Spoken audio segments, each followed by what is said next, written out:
Assalamu alaikum everyone. Hopefully you all will be fine and enjoying studying a lot at home. We are doing unit number 5 of science, environments and food chain. Yesterday we have learned about environment. Environment is basically everything that is around us, and we have learned about the component of environment, living and non-living. We have learned non-living components in detail, that are water and air. Today our lesson topic is about minerals. Minerals are also the part of the environment. Let's start the reading first. Soil contains minerals.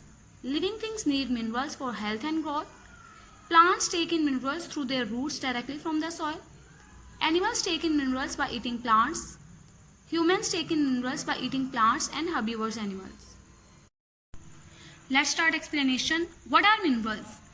Minerals are solid or natural inorganic substances, and all living organisms require these minerals. For example, plants, animals and humans require these minerals.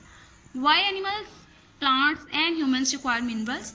They require minerals for their health and growth. Examples of minerals are magnesium, potassium, calcium, iron, copper and zinc. Soil has minerals in it. It means plants absorb minerals from the soil through their roots directly, and when the animals eat plants,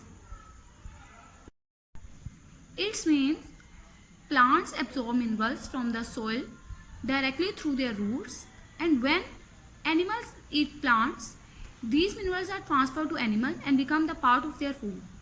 And humans take in minerals by eating plants and herbivorous animals. Now on next page there is light. Light is also the non-living component of the environment. Non-living things make up the physical environment. That means sunlight, water, soil and temperature help to form the environment. Let's start the reading first. The sun gives out light. Plants are able to make their own food by using sunlight, carbon dioxide and water. Humans and animals get energy from eating plants and other animals. So sunlight is important for plants as well as animals. As you know, plants need sunlight for the process of photosynthesis.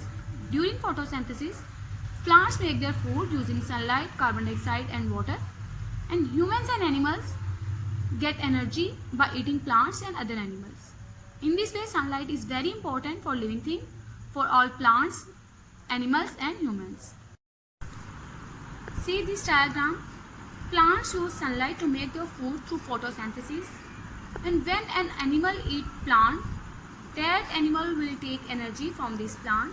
For example, here, when the deer will eat this plant, energy is transferred into it, and when another animal like cheetah will eat this animal, energy is transferred into it. In this way, energy is transferred to all living things. All living things require sunlight to get their food. Next paragraph is warmth. Most living things need some warmth for life. In most places on the earth, temperatures are not too high or too low, but just right. Living in places with extreme temperature is difficult. There are very few plants and animals in hot and cold icy climates. Mostly living things को अपनी life spend करने के लिए warm conditions required होती हैं. And there are many places on earth where temperature is not too high or too low. It means temperature is moderate. वहाँ पर life spend हो सकती है जहाँ पे टेम्परेचर ना ज़्यादा हाई और ना ज़्यादा लो. And living in places where temperature is too high, it is very difficult.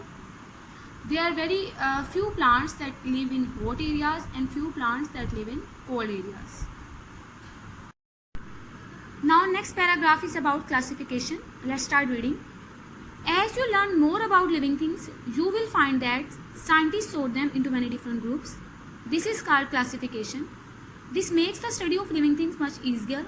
We can group living things according to where they live, or by their shape and behavior, or by what they eat. What is the meaning of classification? Classification means systematic arrangement into groups, or we can say that division of living things into different groups is called classification. Scientists have divided the living things into different groups. What is the purpose of classification?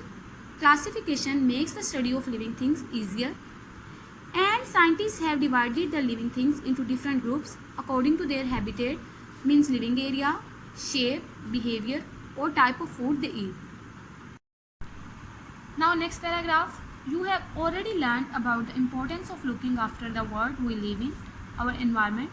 Now we will learn more about different environments and how living things survive in them. Plants and animals live in many different environments in all parts of the world, in the hot desert, high up in the mountains, and in the water. Yesterday we have learned that we should take care of environment, we should take care of living and non-living things of the environment. And now next we will learn about different types of environment where living things survive. For example, plants and animals live in many different areas. For example, they live in hot areas like desert, they live high up in the mountains, and they also live in water. We will learn about the different types of places where the animals and plants live.